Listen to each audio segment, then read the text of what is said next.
Good evening, everyone. This is Angie Stewart from Miami InnerLight here at Kardec Radio again. And this time after quite some time. I have to tell you that I have been on vacation in Brazil, but I didn't go to Rio or São Paulo. I actually went to very small cities in the middle of the country. I went to states that are not that good in internet connection. I went to Goiás, but the little tiny city called the Piranhas in the border of Mato Grosso.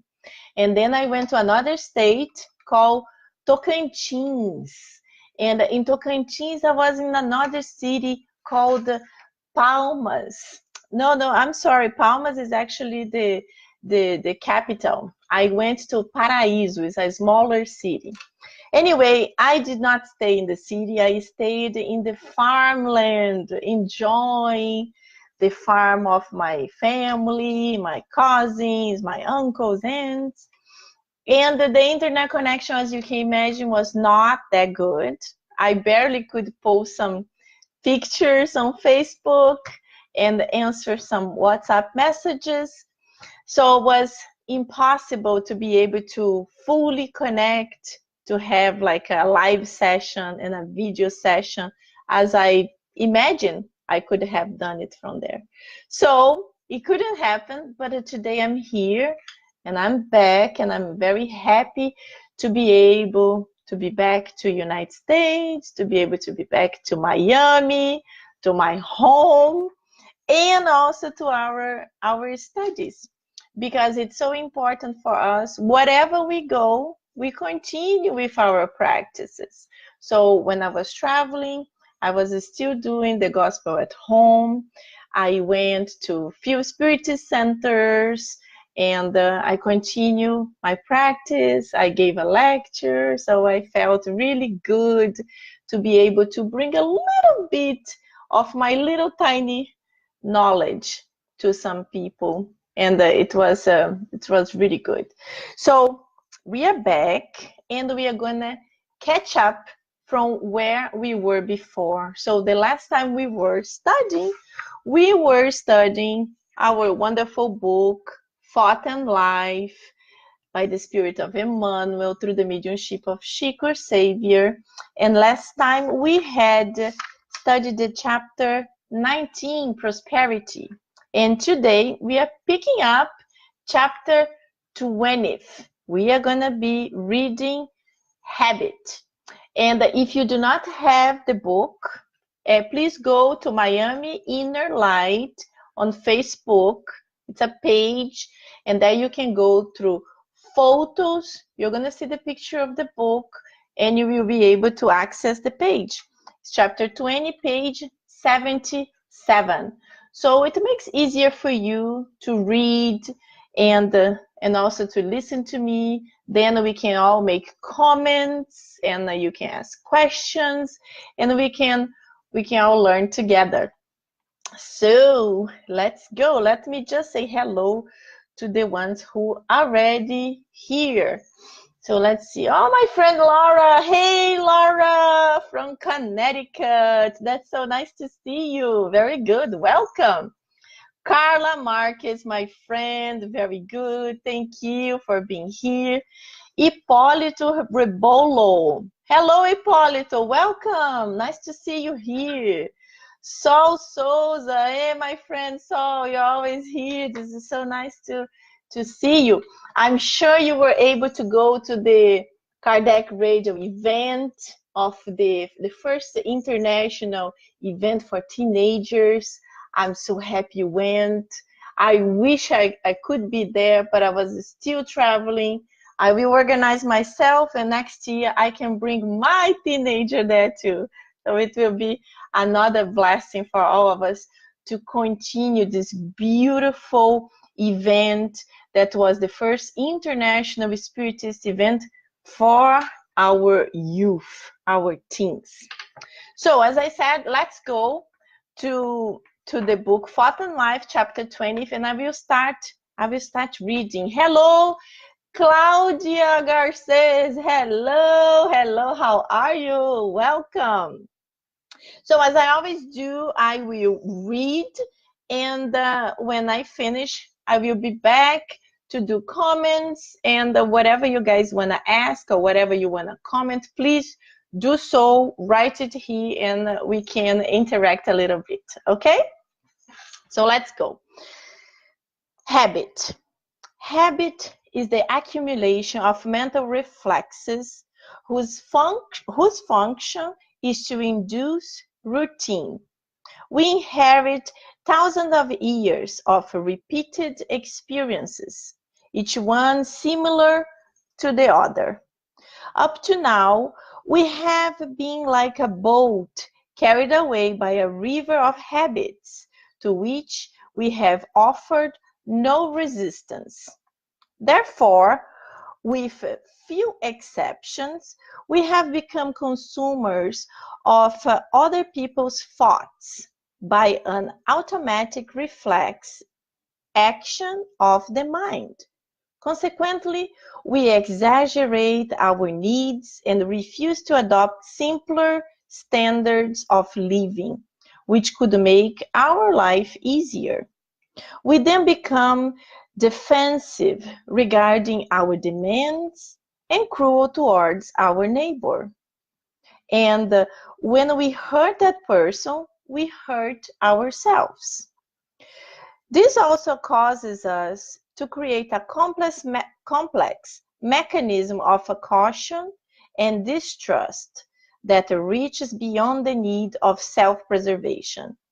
We become passionately possessive, thus creating mental reflexes of egotism, pride, and fear.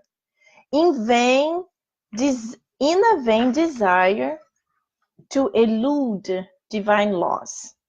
In most instances, we act like inattentive and unfaithful workers who neglect the valuable resources which allow us to serve with dignity. Instead, depressed and disquieted, we bring suffering upon ourselves. In general, the human race lives this recurring cycle of ignorance and does not want to counteract it. We seek to deceive ourselves after birth, only to become completely disillusioned after death. Thus, we are imprisoned in the confines of an illusion-disillusion syndrome. Century after century, we return to tread the same road from where we were expected to go forward. However, we should not by any means disregard a constructive routine. Through it, people evolve in space and time to attain the resources that dignify their lives. Evolution demands that we develop new habits, that we detach ourselves from lower forms and walk towards higher stages of existence. This is why we see in Christ a divine landmark of human renewal, a whole program of basic spiritual transformations. Without violence of any form, we alter the moral standards by which the earth had lived for several thousand years. He offered the practice of forgiveness to replace systematic condemnation and to replace the usual racism. He offered the concept of genuine brotherhood.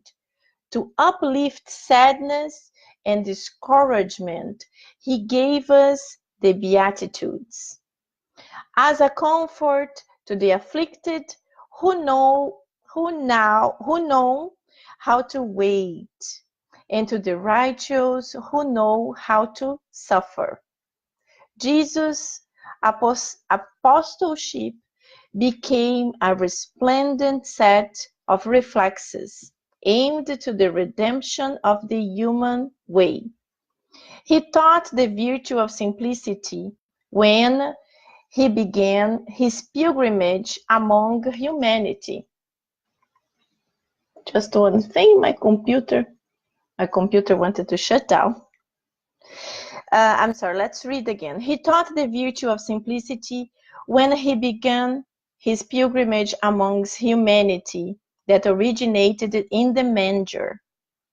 His death on the cross taught us serenity, patience, and the belief in the resurrection and eternal life. Even now, justice in the world spells revenge, and love is tainted with selfishness.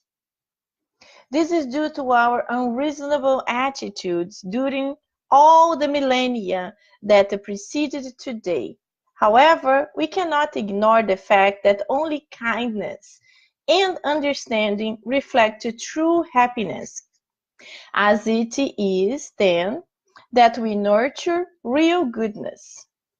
We have the obligation to educate ourselves and to serve, creating these everyday habits by cooperating in the safety and happiness of all beings, even at the cost of our own sacrifice. The last sentence is really powerful. But now that we finish reading, I remember one thing that's extremely important.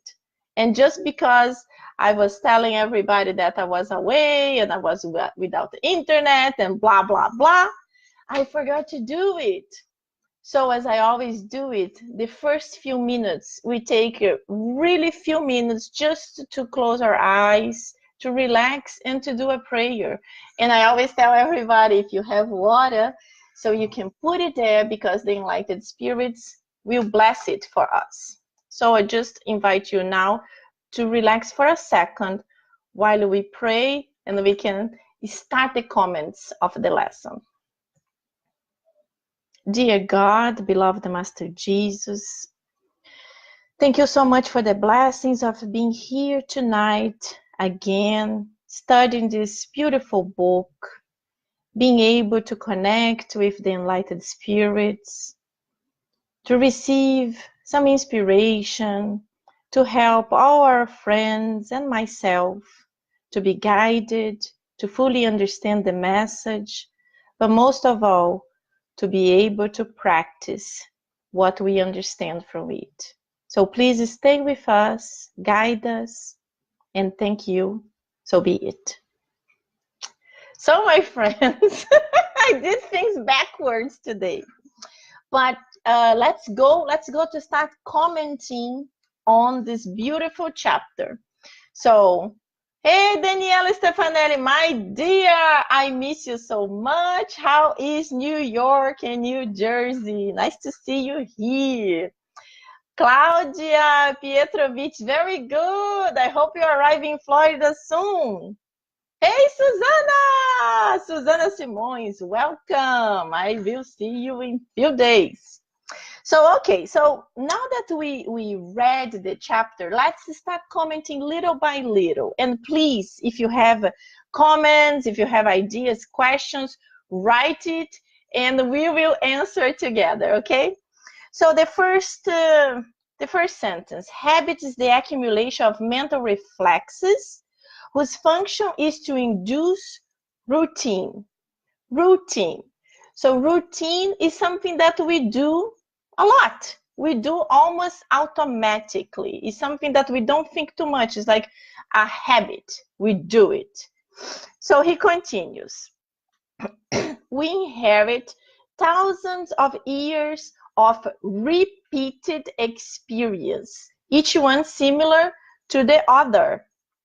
Up to now, we have been like a boat carried away by a river of habits to which we have offered no resistance. So when he talks here about the thousands of years of repeated experiences, of course, he is mentioning, Emmanuel is mentioning our past reincarnations.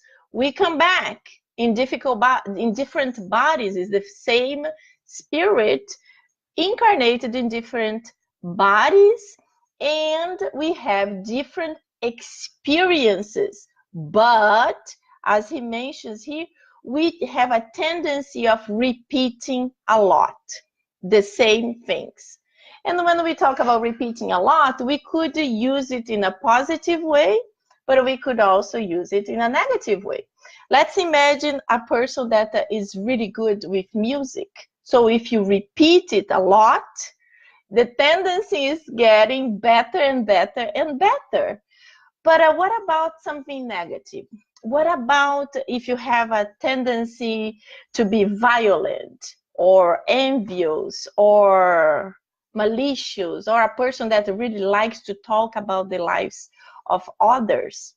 This almost becomes a habit, a bad habit. And that's what we have to shift.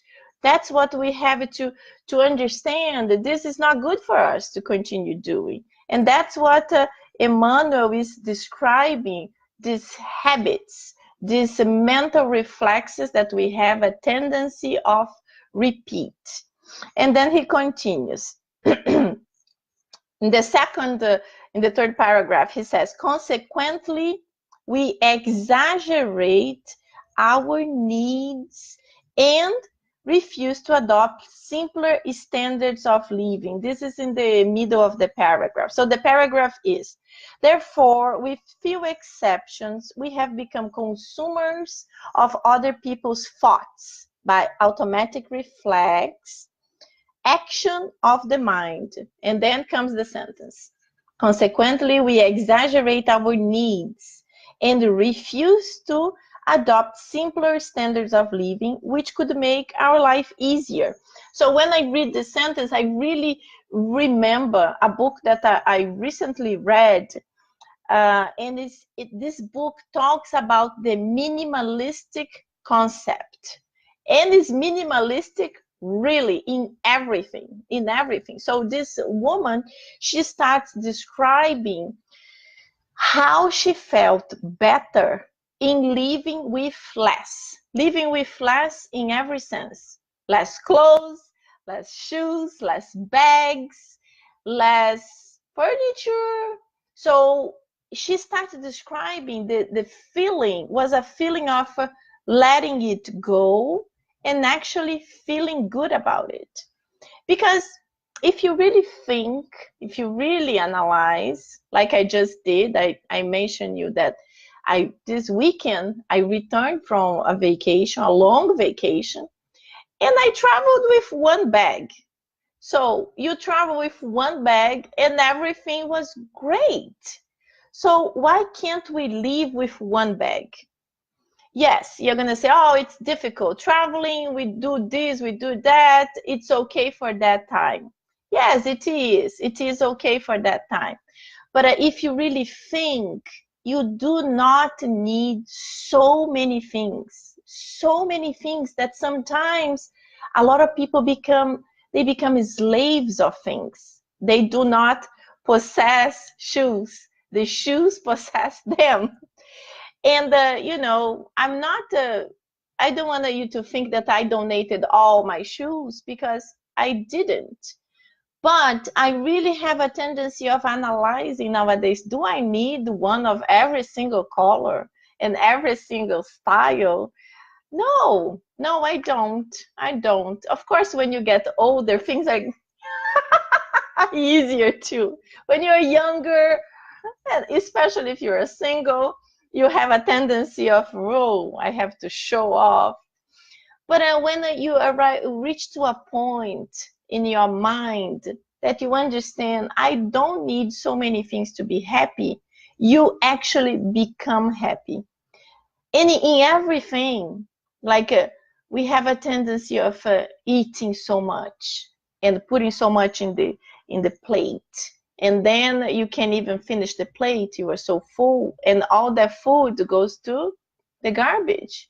And when you start thinking, my God, there are places on earth, Sometimes there are places in your own city that the people are dying because they do not have money to purchase food, and you are just wasting. And not to talk about water, that we have water in the house, so you take a shower, and you could take a shower of 10-15 minutes. Some people take a showers of 1 hour or more. So all this waste, while some people do not have water even to drink. So we really have to start thinking and reflecting about all of this so we can change our habits, our bad habits. Because when you have a good habit, you should increase it. But if it's bad, you really have to diminish and be able to make it it's zero. So that's more or less what he's trying to bring to us to understand. So, and then he continues, we then become defensive regarding our demands and cruel towards our neighbor. So when he talks about that we become cruel towards our neighbor, is because we have also tendency. When I say we, it's like in general. People have a tendency of doing something and expecting and hoping that your neighbor or people that you know, that you live, that are around you, that they will do the same thing, or they will accept whatever you do, and you expect the same thing from them. But we have to understand that we are all different, and we have to respect each other. So sometimes I do certain things that are good for me, but are not good for others. People think like this. It does not mean it's not good, but they think it's not good. For example, I do not eat red meat. And in Brazil, in the farmland, it was very weird. So people, they were like telling me what? You do not eat? Oh, that's crazy. Or they were saying, oh, forget about it. Pigs are not red meat. Pigs are actually white meat. But it's not that they were not trying to fight with me. They were just like not understanding me. But that's exactly how we have to be towards others. Sometimes we have this attitude towards others. We do not understand, and we have a tendency of being negative, being angry, and maybe we can go badly. We can really be aggressive, and we can hurt people. So we have to think about it and respect everything that's different from what we pursue as the normal standards. And then Emmanuel continues. But I actually like, well, yeah, he talks about the divine law. So he says in the last paragraph in this page, we become passionately possessive, thus creating mental reflexes of egotism, pride, and fear, in a vain desire to elude divine laws. In most instances, we act like inattentive and unfaithful workers who neglect the valuable resources which allow us to serve with dignity. Instead, depressed and disguised, we bring suffering upon ourselves. So we start doing things that are not good, they are not positive, and it brings this anxiety inside of ourselves. We don't even understand why, and we are like, we are not feeling well. But one thing is like our bodies, they understand our mental reflexes so well, because when we are not good in our minds, our physical bodies, they start feeling it immediately and reflects immediately. So people feel different things. Some people start feeling terrible headaches, others stomach aches, others they feel dizzy. But this is a way that our bodies are telling us, listen, something is wrong, you have to change something. Then we have the other paragraph that says, we seek to deceive ourselves after birth, only to become completely disillusioned after death. So this is more or less to say that after birth, we come, we reincarnate, we do lots of things. Sometimes we don't think very well about what we are doing, and we end up doing things that are not really good. They are negative. And we become like so involved and blind that we really cannot understand or realize that whatever we are doing is not good. And we only discover it was not good after our physical death. Because when our physical body dies, our mind is almost like is open, because then is the full life of the spirit. And the spirit in the spiritual realm is able to see all the capabilities the spirit had and didn't accomplish. And then we feel really bad. We feel really guilty. And that's what he says, is that we feel disillusioned. And that's how we shouldn't feel. So we should really, every reincarnation, we should be able to improve ourselves, to acquire good habits, to change, to evolve. We know that we are always evolving. There is no way to go backwards. But the spirit says there is a way to be stagnant. You do not do good, you cannot go back. But you really didn't improve a lot. We stayed kind of stagnant, and we do not want to do it. We want to improve. That's why we study Spiritism, so we can learn with the mistakes of the others. If you participate in the mediumistic meeting, or if you have read any of the books that talk about mediumistic meetings, you will understand how the spirits feel when they are in the spiritual realm and they recognize the mistakes they did. So this is after the awakening. You know, in the beginning they are angry, they are mad, but then when they really understand, they feel really bad, and they want to go back. They want to go back to live on earth again, to change their bad habits and to improve. And then Emmanuel continues talking that we have to have a constructive routine. What is a constructive routine? It's something positive. So to something to be able to materialize, this routine has to be first in our minds. For example, let's put myself there. I returned from this beautiful vacation with my family in Brazil. And I went to visit a lot of people. I went to visit a lot of family that I haven't seen quite some time. And they all cook so well. It's terrible. They cook so well. And every single place you go, they really want you to try some kind of dessert, some kind of cookie, pastry, because they feel good that they are pleasing you. And I tried. So I am sure I gained weight. And I didn't even want to go to the scale, but I know I gained. So my mental habit, my positive mental habit is to go to the gym. So when I was there, I was already telling my cousins, I was like, as soon as I come back, I will go to the gym. And I did. And I think I was like too intense. So my whole body is like aching. I'm like, I'm aching. But I constructed it first in my mind. I will go to the gym. And then I really practice it. So this is a positive habit. It's something good, something that will improve in something. It will improve in my health.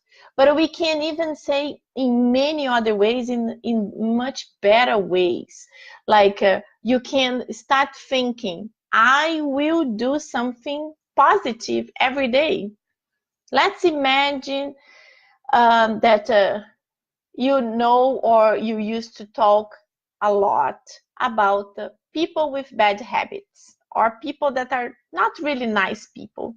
And you have this habit of talking about people who do bad things.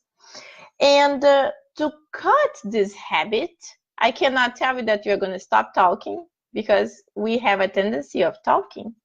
But now we should start talking about the same people, but analyzing something good that every person have. Because we, as human beings, we all have character faults, we all have negative sides, and we have positive sides. So everyone, they all have this too. And today, talking to my mom, for example, there was this person that we imagined to be really bad and tough, and every single person told us awful things. And then we met this person, and I realized what they said, it's kind of true. But I also saw so many beautiful things in the same person. So I changed the subject, and I was telling my mom, but mom, have you realized this person is like this? And then she was like, yeah, it's true. I realized this too. And I said, yes. And this is how human lives are. We all have our goods and our bads. There is no one absolutely perfect. If this person was so perfect, would be a missionary living here on earth with us, or wouldn't be able to be living here with us at this moment. So we all have our difficult times, our problems, but let's focus on something good. So this would be a wonderful habit, to start focusing on something positive that every person have. So this is only one example for us to think about. And then, well, let me see if anyone wrote something here. So Carla Marquez said that we must induce reflections that break with these unfortunate automatisms. Yes, exactly. We have this tendency of doing some things that are negative in a kind of automatic way, and that's what we have to cut. And then River Smith wrote, don't worry, you will lose those extra pounds running running the bicycle, probably the biking biking with him in the beautiful Miami. Yes, River, I definitely need. So tomorrow we will be biking together for sure. And then Emmanuel continues. Evolution demands that we develop new habits. So that's exactly what I said. We have to develop new habits, and let's develop new positive habits. You know, you can start like the habit of praying. You know, prayer is not something complicated, something very simple. When you go into bed, just thank you, God, for the beautiful day I had. Thank you, God, for helping me to face the struggle. Please, God, give me strength to overcome whatever. This is a habit, a positive habit. Another good habit is meditation. And meditation is not something common for me. It's very difficult. My mind is always racing. So I'm actually trying hard to do it. And I bought a book about meditation. I have been seeing a bunch of videos on how to meditate. And this is a good habit that I want to acquire. So this is the types of a positive habits. So Christ, a divine landmark of human renewal. So in this point here, Emmanuel shows us the beautiful examples that Jesus gave to us. Jesus, the perfect being who incarnated on earth, to give us examples, to teach us, to be really the symbol for us to be able to observe and copy and practice. So he talks about that he just practiced and taught us forgiveness, because in the time that Jesus was incarnated on earth, you know, systematic condemnation was the common norm. Everybody did that. So forgiveness was really something like, forgiveness was really something new, something unusual for that time. Even nowadays, it's so difficult for us to be able to forgive someone. Imagine in the time of Jesus. Imagine in the time of Jesus. And then he continues that racism was really something common for that time. And then he talks that Jesus actually practiced the virtue of simplicity. And through, again, his examples, he was born in a manger. Imagine the king of the planet, the most elevated being that ever lived on earth was born in a manger. So it was a very, very beautiful example of a humbleness, that he wanted to be born in a super simple way. And also his death was a symbol, because he died in the cross.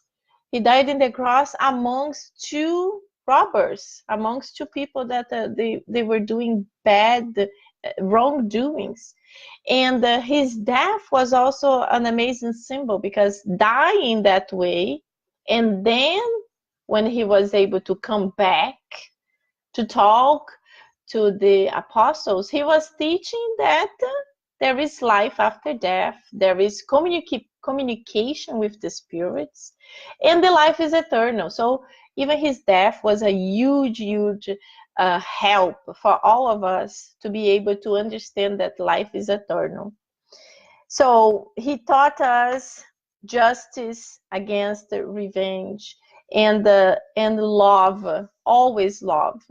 So in the last sentence, he says, we have the obligation to educate ourselves and to serve, creating these everyday habits by cooperating in the safety and the happiness of all beings, even at the cost of our own sacrifice.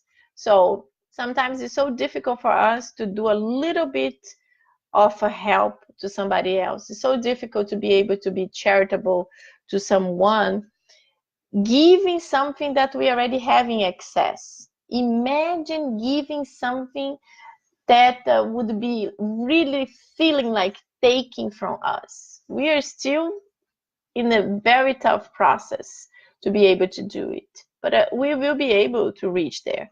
And in this item, a lot of people already reached. We are still in the slow way, but Mother Teresa of Calcutta, for example, I can just imagine her mental waves, because her habit was always doing good. It was so natural for her. Her routine was always so positive. Her routine was waking up and looking for others to see whatever they needed, and she was helping. So that was her mental way of her good and positive habit. And that's how we would like to do. So it's very important for us to think positive and to change whatever we have that's not that good, and create a positive habit. So it will become a routine that will be easy. And when you do something too many times, it's automatic. And if it's something positively automatic, awesome. That's exactly what we want. And now, so we now change. We go to the second book. We go to the Gospel according to Spiritism. And the last time we were in the introduction, we are finally finalizing the introduction.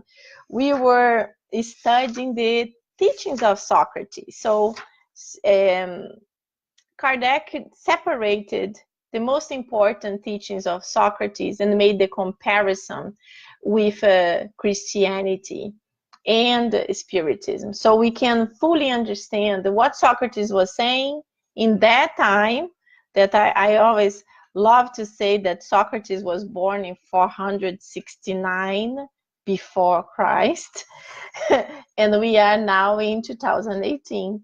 So his teachings are still very, very modern.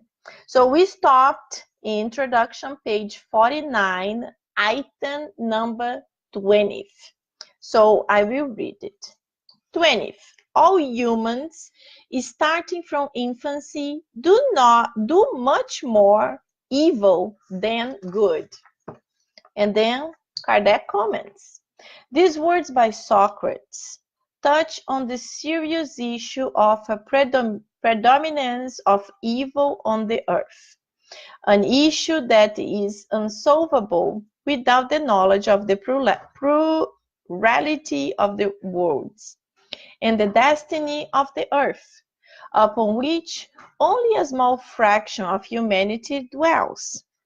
Only Spiritism provides it with a solution, which is developed below in chapters 2, 3, and 4. So in this point, Kardec is really, Socrates was explaining that there is much more evil than goodness on earth in that time. But nowadays, it's not like that. Nowadays, there is a predominance of a goodness towards evil, but evil still exists. It still exists. And of course, because nowadays we have so many ways of discovering it super, super quickly, sometimes we have a tendency of thinking there is more evil than goodness, but there is not. It's just that now anything that happens in the other side of the planet, we know in few minutes through internet or through television. For example, one thing that happened that everybody knows is about the 12 kids that were in the cave in Thailand with their instructor. They were the soccer team. And like a few days ago, they were all removed from the cave in safety, in a safely manner. So this was a huge blessing. This was really a wonderful thing. But when we were mentioning before that when you were doing good to the others is already difficult, but when you do good to the others with the sacrifice of yourself is even more difficult. And why I'm saying that? I'm saying that because I remember one diver actually went there, was the first diver. He went there to try to help those kids. So they didn't know exactly how they were going to do it. So this man was actually he was a diver, he was taking the oxygen tanks and he was stacking in certain ways, in certain areas of the cave. So it would be helpful for other divers to be able to change the oxygen. But I don't know exactly how. In this process, he got without oxygen and he died. So very difficult, very sad, but this man is a hero. He died because he was trying to save the life of others. So this is like really sacrificing yourself to the benefit of others, and this is so difficult. And I would encourage all of you to pray for this man, because he really was able to do something, even if it just to set up certain points in the cave that would help the other divers. So he did so good, and then we should pray for his soul. So continuing number 21 of the gospel, we go. There is wisdom in not believing that you know what you do not know. This is addressed to those persons who frequently criticize that about which they do not know the first word. Plato completes this thought of Socrates by saying, "Let us first try to render them more honest in words, if possible. If not, let us not concern ourselves with them. Let us seek nothing but the truth. Let us endeavor to educate ourselves, but not offend each other." This is how Spiritists should act regarding their detractors of a good or bad faith. If Plato were alive today, remember, Plato was born in 469 before Christ. And here Kardec, when Kardec says today, he's mentioning 1864, because that's when the gospel according to Spiritism was written. So Kardec says, if Plato were alive today, 1864, he would find the things almost as they were in his time, and he would be able to use the same language. Socrates, too, would encounter individuals who would mock his belief in spirits and would judge both him and his disciple Plato insane. So Kardec was talking about 1864, but if we move fast forward to our days, 2018, we still find those individuals. We still find so many individuals who mock our belief, who do not understand, they do not understand what Spiritism is. They never even really read about, they just heard from other people, and they automatically, immediately judge, and they go against it. And they don't even know how to explain why they are against. If you talk to some of these people, they are ignorant. I'm not saying ignorant in the sense of to be aggressive, but ignorant in the sense to ignore. They do not know. They ignore what that means. But at the same way, they are against it. So the same things Socrates and Plato faced in their time, we also face nowadays. But of course, nowadays, thank God, we evolved so much. There are a lot of people with open minds that even if they do not understand, they already question themselves. They're like, yeah, maybe there is something there. So this maybe is already positive because it gives hope that these people, one day they will be able to be more open to start asking questions, to start doing a research, to understand what Spiritism is about. And then Socrates continued. It was for having professed these principles that Socrates was first ridiculed, then later accused of sacrilege and condemned to drink hemlock. So hemlock is the poison that in Portuguese we call cicuta. So all this renders it certain that the great new truths arising against the personal interest and prejudice they upset cannot be established without a struggle or without making martyrs. So this basically is history. It's history. When you study history, you know that every single time that something new comes, it brings a lot of opposition. A lot of people do not agree. A lot of people fight about it. And usually the one who is guiding, who is coordinating, ends up dying, martyrized by others. And then later on, maybe many, many years later, it's proved he was right. And oh, I'm so sorry, this is bad, but this already happened. So this is how it happens. We have just to be strong, to be positive, and really understand that we can never impose our faith, our beliefs in other people. We shouldn't, because this is not a charitable way. This is not the Spiritist way.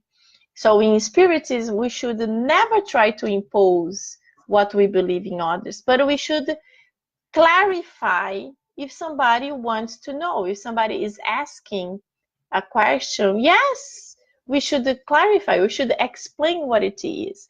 This is why it's so important to study Spiritism, because when you read romances, it's beautiful. We acquire all this knowledge, all these beautiful things that happen to the spirit. But if you don't study the basic books, if you don't study, especially the codification of Kardec, if you don't study it, you don't really have a solid base to answer the questions. You start saying, oh, I think it is because of this. Oh, I think it's because of that. You shouldn't say, I think. You should say, I know, because that's what it happens. It's not that I believe there are spirits. I know there are spirits. So you start really assuring the person that is not like something of a probability. It's something that's really sure, it's true, it will happen. And when you study Spiritism, you are able to answer these questions in a much, much easier way. So let me see what is written here. So Saul, we are not alone. God always sends angels to help us. Yes, Saul, you are totally right. God always sends angels to help us. We have our own guardian angels, but also sometimes, sometimes no, all the time that we are facing a difficult situation, there will be always so many good spirits trying to help. And in the case of the 12 kids that I just mentioned, a lot of people are talking now that there were lots of coincidences that happen to the kids to be found. And in Spiritism, we know there are no coincidences. There are really things that they had to be happen in order to bring people to know that. So one of the things they were saying is that one of the men who was bringing corda, how do I say corda in English, was bringing this thing, I don't know how to say, to measure the cave. He was bringing this piece of material that I forgot to say how it's called, and it finished. So this corda in Portuguese finished, and he had to go up so he would be able to tighten it somewhere, so he would go back to measure. Oh yes, Daniela, thank you so much. I was hoping somebody was going to help me. Yes, rope or string. It was more like a rope, like a big piece of rope. So the rope finished, he surfaced to be able to tighten it somewhere. So when he surfaced, he faced the 12 kids sitting in a little tiny piece of land. So he was shocked. He's like, oh my God, this is amazing. But what is it? Is it a coincidence? No, in Spiritism, we know it's not a coincidence. We know the spirits, they worked somehow that the length of the cave, the length of the rope would be perfect for this man to be stopped in that place. So if the length of the rope was bigger, something was going to happen, and the spirits were going to make somehow this scuba diver to go up and see the boys. So this was like amazing. So he saw the boys, and he even mentioned that if the rope was longer, he wouldn't surface, he wouldn't see the boys, he would think the kids were much, much deeper in the cave. So this is just one way of us really realizing how the good spirits are always with us, trying to guide us, trying to protect, trying to change a negative situation. Of course that there are certain things that are not possible to change, but this is a different situation. This is really connected to our past. This is some kind of expiation we have to go through.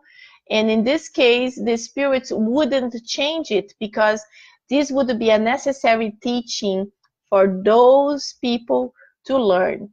But it was not the case of the kids. So the spirits, they were doing everything possible to help them and to bring them alive and safe to their family. So it was so beautiful. I was very, very happy when I heard this story.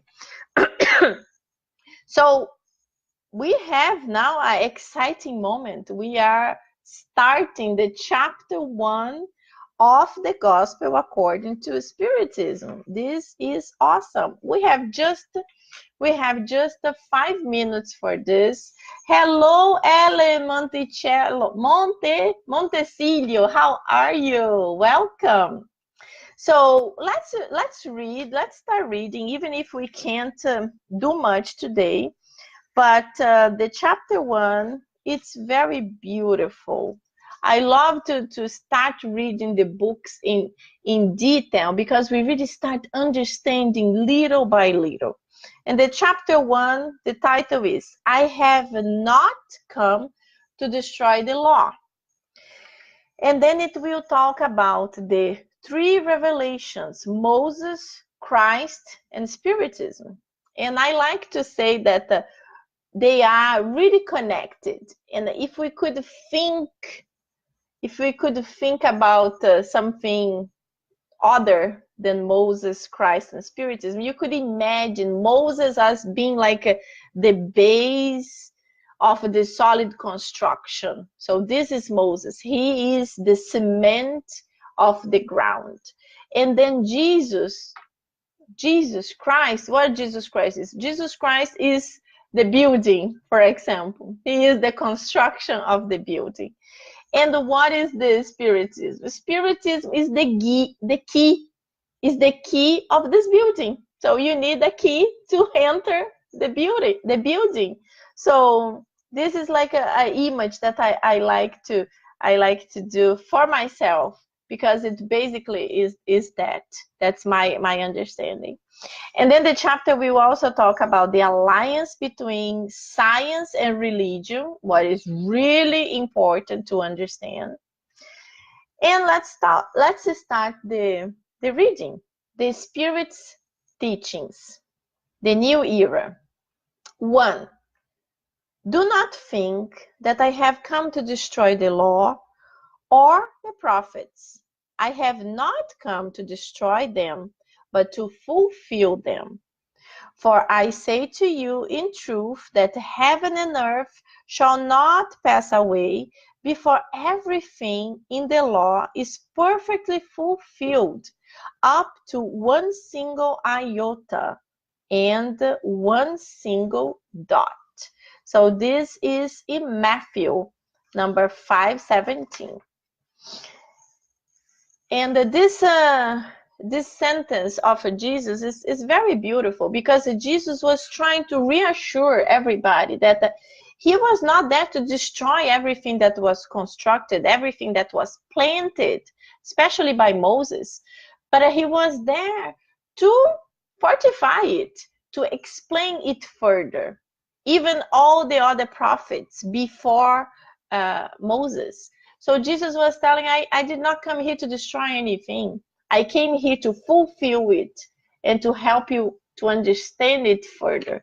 But then when he said here, for I say to you in truth that heaven and earth shall not pass away before everything in the law is perfectly fulfilled, up to one single iota and one single dot. So a little confusing. What is that? Well, Jesus was saying that for him to be able to do it, people will have to be able to understand fully his teachings, to fully understand and to fully live his teachings. Because nowadays, for example, we understand that we have to be charitable. But are we charitable all the time? No, we are not charitable all the time. And also, we are not charitable with everything. You know, if I have an extra dress, I donate it. But if it's the dress that I like the most, will I donate that? No, I will not. So we are not charitable in everything, but we are already much, much more charitable than what we were in the past. So in the moment that we understand this charity also has to be towards everyone, not just towards the one I like, but towards everyone. And when this happens with the humanity, that's when we will fully understand the message of Jesus. And that's when really the new era is going to be happening on this planet. So this is what it's coming. It's coming. It's the new generation, the children that are indigo and they are crystal, they are coming to help us to express, to expedite this process, because we are kind of slow. So the new generation of kids, they are coming to teach us. We're going to be looking at them like, what? Really? and that's how we are going to be able to improve our process in a faster way, in a way that we really, really need. And then we go to Moses. So Moses will be the first to be analyzed here. So we know the history of Moses, and we know so much about Moses because there are so many movies, so many plays, and also TV shows. And in the Brazilian TV, there is a whole soap opera, the famous Brazilian soap operas, about the life of Moses in the Egypt. So we usually, especially the Christian-based religions, we usually know about Moses. But then Kardec puts this the summary here that helps us to understand the main aspects of Moses. And then he puts also the 10 Commandments, that they were the God's law that were given to Moses. So I will not read it right now because it's important for us to read everything. I'm just telling you a little bit that what is explained here, because there are many things attributed to Moses, but in the beginning he actually explains there are two distinct parts of the Mosaic law: God's law and the civil law. So God's law are the 10 commandments that Moses received, and the civil law are the laws that Moses himself created to discipline that rebellious society of that time.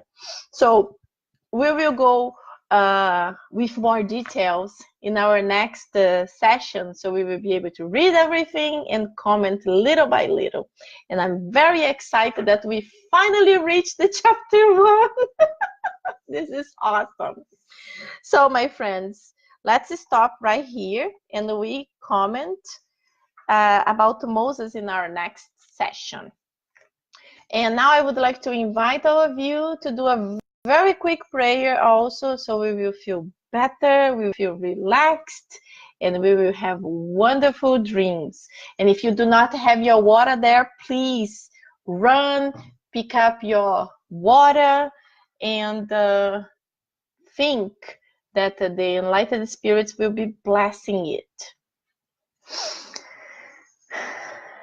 Dear Jesus, our guardian angels, all the good spirits that are with all of us here and in our friends' home or wherever they are located, thank you so much for the beautiful energy that's surrounding us.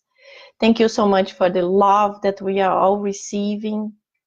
We also would like to send this love towards the scuba diver who died this week, that unfortunately tried to save the kids, but he ended up having himself dead. We know that nothing happens by a chance. This probably was his time to go, but he died in a beautiful way, trying to give life to others. So please, Master Jesus, send our love, our collective love towards this man, but also towards all the kids that are safely now, and their parents and family members who are so happy, including his teacher, his instructor, who is healthy and who is safe too. And Master Jesus, please protect all of us, guide us, and help us to have wonderful 2 weeks and be able to return here to continue our study. Thank you so much. So be it.